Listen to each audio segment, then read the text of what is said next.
Ayun, good morning po muli. Cavite pa rin. Opo, Cavite pa rin tayo. Sa kasalukuyan, nandito naman po tayo sa Governor's Drive. Yes. At rest pa rin po sa buwan ng Marso, taong kasalukuyan. Ang oras po natin ay alas 9:50 ng umaga, mga kapuso. Yan. Ito po nasa ating kaliwa, yan yung FCIE o First Cavite Industrial Estate. Yan. Marami pong kumpanya dyan. At samantalang narito rin lang po tayo sa Cavite, no? Kahit 3 weeks pa lang yung ating last update dito sa Calax. Yun naman po ang ating sadya ngayon upang kahit pa paano ma-share po sa inyo yung mga latest development dito, mga kabayan. Namangha po ako, nakaka-amaze yung bilis ng progress dito. Compare po nung huling 3 linggo na nanggaling tayo rito. Ayan na eto na po yung sinasabi ko sa huling vlog natin. Dito siya lalabas sa may Wilcon Depot at sa ilalim po yan dadaan, no? Sa kasalukuyan ay ginagamit na po yung ito yung diversion road, yan yan, ganda, no?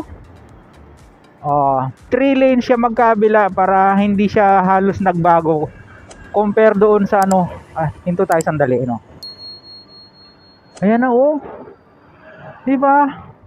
Binubutas na pala dyan, dyan nga po yan lalabas. At nakita nyo naman yung boring machine po pala ang tawag dyan, kaya lang vertical siya compare doon sa mga ginagamit sa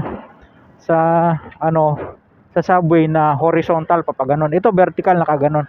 And then itong crawling crane po pala ang tawag dyan, sabi po ni Sir Perfecto. Ayan, shout out po sa Sir Perfecto. At iikutan po natin hanggang doon sa paging dito. Silipin natin siya mamaya, ikutan lang natin siya hanggang doon sa Arnaldo Highway. At nakita natin sa isang vlog kay Pops Progreso Pilipinas ay pinadaanan na yung subsection. Opo. So yung sa ordinaryong pagkakaalam natin ay yung tulay, yan. Pinadaanan na dito nga po sa Arnaldo Highway. Kaya bigla ay biyahe nga po tayo dito. Sa bagay, Cavite rin naman po talaga yung itinerary natin ngayong araw.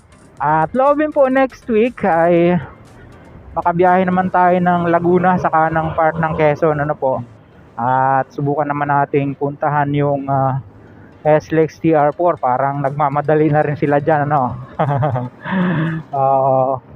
sa may mga request pa rin po, may request pa rin po na kailangan siya nating tugunan doon po sa ating mga kababayan na nagre-request patungkol nga po doon sa mga gusto nilang makitang i-vlog natin. Ayan. Di ba? Ayan na siya. Ahahahay. Hehehehe. Hoy, ayan na,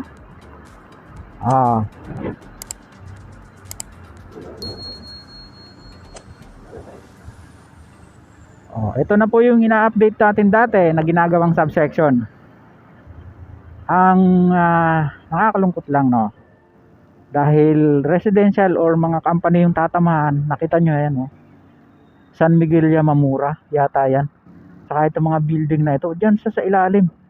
Pwede bang iwasan? Pero itong bakod na ito sigurado talpog yan. Saka yung mga puno,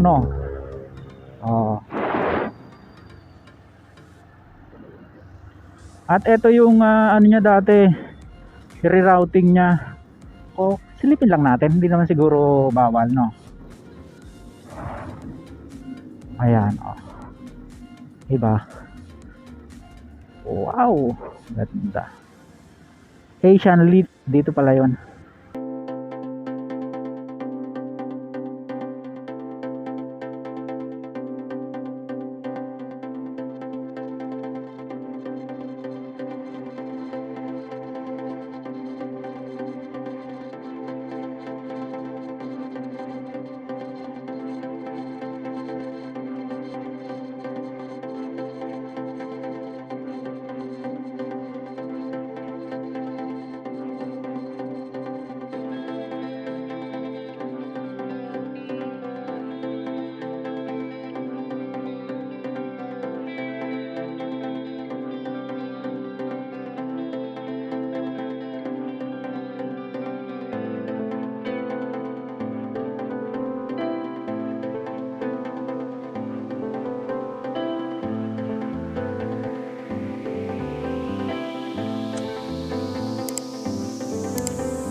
Okay, welcome back po.